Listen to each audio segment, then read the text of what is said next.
이때 기억상실증이란 것은 바로 서술기억을 얘기를 하는 거예요. 뭔가 기억을 상실했다라는 것은 비서술기억 말 그대로 무의식적 기억이니까 이거는 뭐 상실하고 자식할 것도 없죠. 서술기억과 관련해서 얘기하는 건데, 어떤 사고를 당하거나 내가 뇌수술을 받은 다음에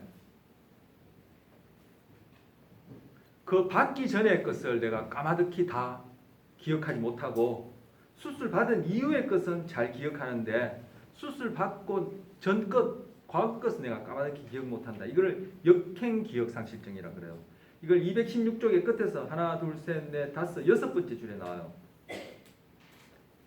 어떤 사고나 수술 이후에 과거 것은 내가 다 기억하는데 수술 이전, 사고 이전 것은 다 기억하는데 수술 받고 난 다음에 사고 난 다음의 것은 내가 순간순간 여기 있구나. 순간순간 30초 미만의 단기 기억은 할 수 있지만 30초 이상 장기 기억 못한다.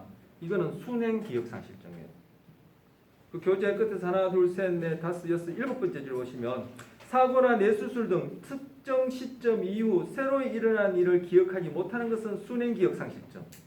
그 이전의 일을 기억하지 못하는 것을 역행기억상실증이라 한다. 그리고 이때 기억상실증은 다 이 단기 기억상에 30초 미만 머무는 의식 경험, 바로 서술 기억 지식을 얘기를 한다. 바로 이걸 통해서 기억 시스템이 하나가 아니구나라는 것을 알 수 있는 거죠. 자, 그 밑에 보면 여러분 영화나 드라마, 요즘 드라마 한동안 그런 드라마 유행하지 않았나요? 어떤 사고로 누군가가 기억을 상실했는데 그때 마침 여자가 됐든 남자가 됐든 이성이 그걸 도와주면서 막 간호를 하고 극진의 간호를 했는데 이 사람이 점점 기억이 돌아서 나중에 보니까 회장 아들이다 이래가지고 갑자기 신분이 그냥 막 달라지고 그 안에서 사랑도 하고 갈등도 하고 이런 얘기 있잖아요. 금방 얘기한 그런 경우는 역행기억상실증이요, 순행기억상실증이요. 자기가 회장 아들이라는 것을 또는 회장 딸이라는 것을 모르는 그 경우 사고로 인해서 역행기억상실증이죠. 그런데 실제로 역행기억상실증은 거의 없어요. 그러니까 그 드라마가 사실과는 좀 다르죠. 여기 보면 영화나 소설에서 많이 나오는 자신의 과거를 잃어버린 사람은 역행기억상실증을 겪고 있는 것인데 사실상 그런 현상은 대단히 드물다는 거예요. 대부분의 실제 일어나는 임상적 기억 장애는 순행기억상실증이죠. 여러분 이런 것만 알아도 그죠? 드라마 보면서 저 드라마다. 역행기억상실증은 거의 없다는 얘기죠. 자, 어쨌든 기억상실증에도 이렇게 두 가지 형태가 있다는 것을 통해서 기억이 한 종류가 아니라 멀티플이구나, 기억 시스템이. 게다가 제가 여기서는 또 이렇게 서술기억, 비서술기억 나눠봤을 때 이렇게 다중기억 체계라는 것을 알 수 있고, 그래서 이 서술지식, 이제 역행기억상실증은 임상적으로 거의 없다고 했으니까 이제 순행기억상실증을 겪는 사람한테 테니스를 가르치면 이 사람이 여러분처럼 정상적인 사람처럼 테니스를 배워요. 그런데 그 사람한테 당신은 테니스를 칠 줄 아십니까? 하면은 몰라요. 당신은 테니스를 쳐본 적이 있습니까? 하면 몰라요. 당신은 테니스를 배워본 적이 있나요? 몰라요. 그럼 테니스 채 쥐어주고 한번 쳐보세요 하면은 멀쩡하게 배운 대로 쳐요. 뭐요? 테니스를 친다는 것은 비서술기억이죠. 그 안에는 고전적 조건이나 조작적 조건이나 관찰학습이 일어나겠죠. 하지만 자기가 테니스를 쳤다라는 서술기억에 대한 사건 기억이 없는 거예요. 그리고 테니스가 뭔지에 대한 사실 기억도 없는 거예요. 내가 어느 선생님한테 배웠다는 그 선생님 이름도 모르고 이 기억이 없는 거예요. 하지만 그 사람한테 테니스 채를 쥐어주고 해보라면 멀쩡하게 쳐요. 테니스 뿐이겠습니까? 자동차 운전도 마찬가지고. 그 얘기가 지금 여기 교재에 216쪽, 217쪽 실제 있었던 사례를 가지고 얘기를 해요. HM 환자라고 해서 이 사람 굉장히 유명한데, 이 사람은 이 서술 지식과 관련된 뇌가 수술로 인해서 그렇게 기능이 망가지고 이 비서술 지식으로 거의 20대 후반 제가 27살에 수술을 받았는 걸로 기억하는데 정확하게 기억하는지 모르겠지만 근데 근년에 돌아가셨거든요. 돌아가신 지 10년도 안 됐어. 그러니까 뭐 거의 뭐 전생에 뭐 한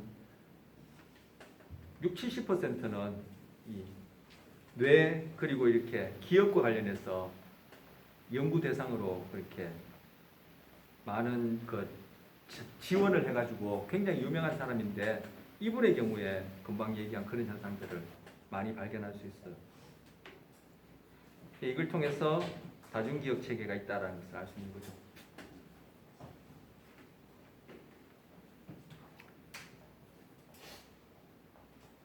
자, 217쪽의 끝에서 하나, 둘, 셋, 네 번째 보면 서술기억. 서술기억이란 사실과 사건에 대한 기억이고 절차기억이란 말이 나와요. 절차기억이란 무언가를 어떻게 수행하는가에 대한 기억이다. 바로 절차기억은 비서술기억을 얘기를 하는 거예요. 구체적으로 비서술기억 중에 하위 캐테고리를 얘기를 하는데 그것까지 얘기하면 우리한테는 복잡고 어쨌든 절차기억은 서술기억 중에 어떤 것을 얘기를 해요. 그래서 이 절차기억은 뭐예요? 무언가를 어떻게 수행하는 거죠. 그래서 조금 전에 얘기한 HM 이분이 이제 돌아가셨기 때문에 이제 이름이 공개되었는데 헨리 몰레이슨이라는 분인데 이분은 무엇을 어떻게 수행하는지는 멀쩡하게 해요. 왜? 절차기억, 곧 비서술기억은 정상적이니까. 하지만 자기가 그것을 수행한 적이 있거나 어떻게 수행할 줄 안다거나 그 수행과 관련된 어떤 사실들은 전혀 몰라요. 사건과 사실 기억이 없어요. 그래서 여기 나온 대로 테니스채를 쥐어주면은 배운 대로 그렇게 쳐요. 이제까지 수술 이후에 테니스를 처음 배워서 잘 치게 되었다는 것은 자기는 까마득히 모르지만 테니스를 쥐어주고 공 던지면은 배운 대로 친단 말이에요. 이게 바로 비서술 기억. 제가 아까 비서술 기억과 서술 기억의 차이점, 동물의 경우 그리고 갓난아이의 경우 얘기했죠. 무언가를 어떻게 수행한다는 것은 달리 얘기하면 우리가 어떻게 산다는 얘기죠. 하지만 서술 기억, 사실과 사건은 아까도 얘기했지만 일례로 여러분이 답안지에 뭘 쓰느냐 그 얘기예요. 일례로. 그러면 우리 삶에 있어서 뭐가 더 중요해요? 답안지에 뭘 채워넣어서 A뿔 받는 게 중요해요. 여러분 삶 자체가 건강하고 행복한 게 중요해요. 그러니까 이게 더 중요하다는 얘기하는 거예요. 이게 언제 갓난아이가 태어나서 1차 양자 사이에서 이런 일들이 일어나서 한 사회인으로 건강하게 자랄 때 그걸 바탕으로 제가 그때 얘기했듯이 주의하는 행동이 강화되어지고 주의하는 행동이 강화되어져서 이런 서술 기억들을 잘 처리할 수 있는 그러한 태도, 몸이 갖춰진다, 자세가 갖춰진다 이런 얘기 했잖아요. 그 밑에 끝에서 두 번째 줄 보시면 자전거 타는 법을 말로 설명하기는 서술 기억을 사용하는 것이고 자전거를 실제 타는 것은 절차 기억을 사용하는 것이다. 자, 또 이어서 외형 기억. 자, 그 217쪽에 제일 끝에 외자가 있죠. 외형 기억. 그다음 쪽 218쪽. 외형 기억이란 이 외형 기억이 바로 또 이 서술 기억의 다른 말이에요. 왜 이렇게 이름이 많으냐?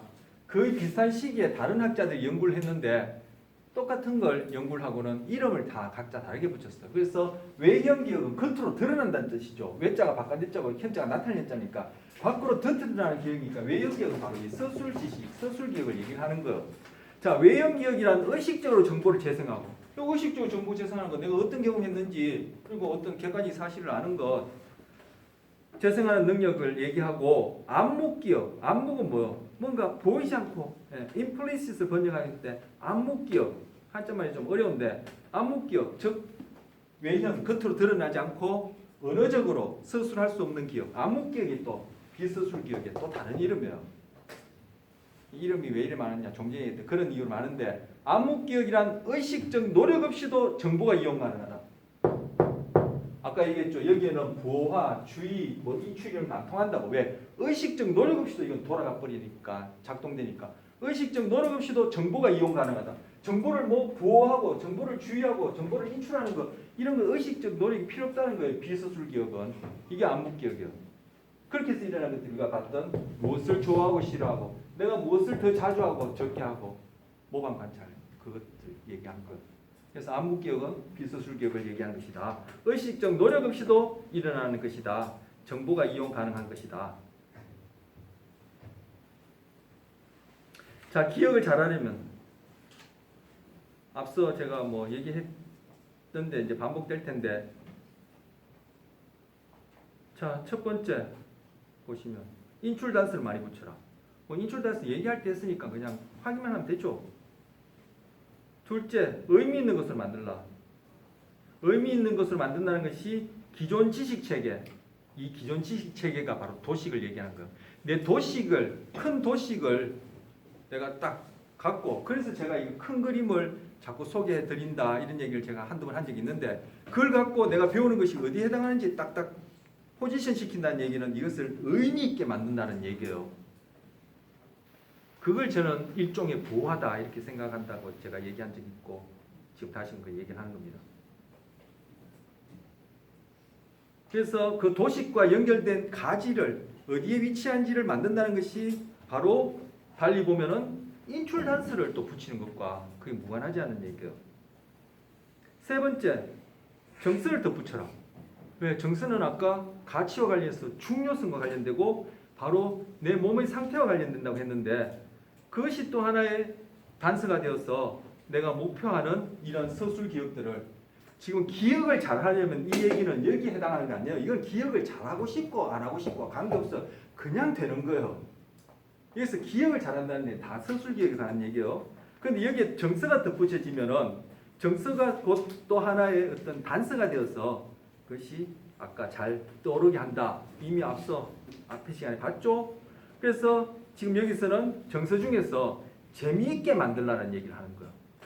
기억과 관련해서 뇌과학자들이 야 기억을 어떻게 하면 정진시킬 수 있을까 해서 전기 자극도 해보고 약물도 먹여보고 여러 가지를 해봤는 연구 결과 그래도 가장 효과 있는 것은 호기심을 갖는 것만큼 효과 있는 게 없더라는 거야. 호기심은 어떻게 가져? 내가 지금 경험하는 것이 나한테 중요하다, 가치롭다, 즉 정석가가 붙어야지만 호기심이 생기겠죠. 그 호기심이 생긴다는 얘기가 또 하네. 개 눈에 똥만 보이는 주의를 얘기하는 거예요. 여러분이 지금 주의가 안 된다면은 기억을 잘할 수가 없죠. 넷째, 아까 소멸과 관련해서 얘기했어. 과학서봐라. 다섯째, 사라지기 전에 재학서봐라. 아까 다 했던 얘기요. 자, 여러분 뭐 당장에는 우리가 이런 거 해서 여러분이 과목을 듣고 또 기말시험 준비하는 게 중요하니까 이런 것들 적용해 보면은 배우는 의미가 또 있겠죠. 인출 단서 많이 붙여라. 제가 뭐 변명 같지만 교재에 있는 것만 딱딱딱딱 짚고 넘어가지 않고 왜 여기저기 꺼내서 자꾸 얘기하는 겁니까? 저는 가능한 한 인출 단서를 많이 붙이려고 한다고 그렇게 변명했었어. 제가 아까 오래전 담임선생님 성함 생각 안 나지만 담임선생님 무슨 과목 가르쳤지? 담임선생님 별명이 뭐지? 담임선생님과 그때 우리 이렇게 하다 담임선생님한테 뭐 매도 맞고 했잖아. 이런 얘기를 동창하고 나누면 담임선생님 성함이 딱 떠오르는 것처럼 여러분한테 이런 인출 단서를 많이 붙인다면 그리고 이것을 큰 그림을 가지고 그 도시 즉 의미체계에다가 이 내용을 딱딱딱딱 포진시킬 수 있다면 그리고 여기에 호기심을 갖고 관심을 가진다면 정서를 더 붙인다면 그리고 당연히 여러분이 시험 공부 복습을 한다면은 여러분은 이 서술 지식을 굉장히 잘 보호와 저장, 인출할 수 있을 것이다. 이렇게 얘기할 수 있다는 거죠. 네, 오늘 여기까지 하겠습니다.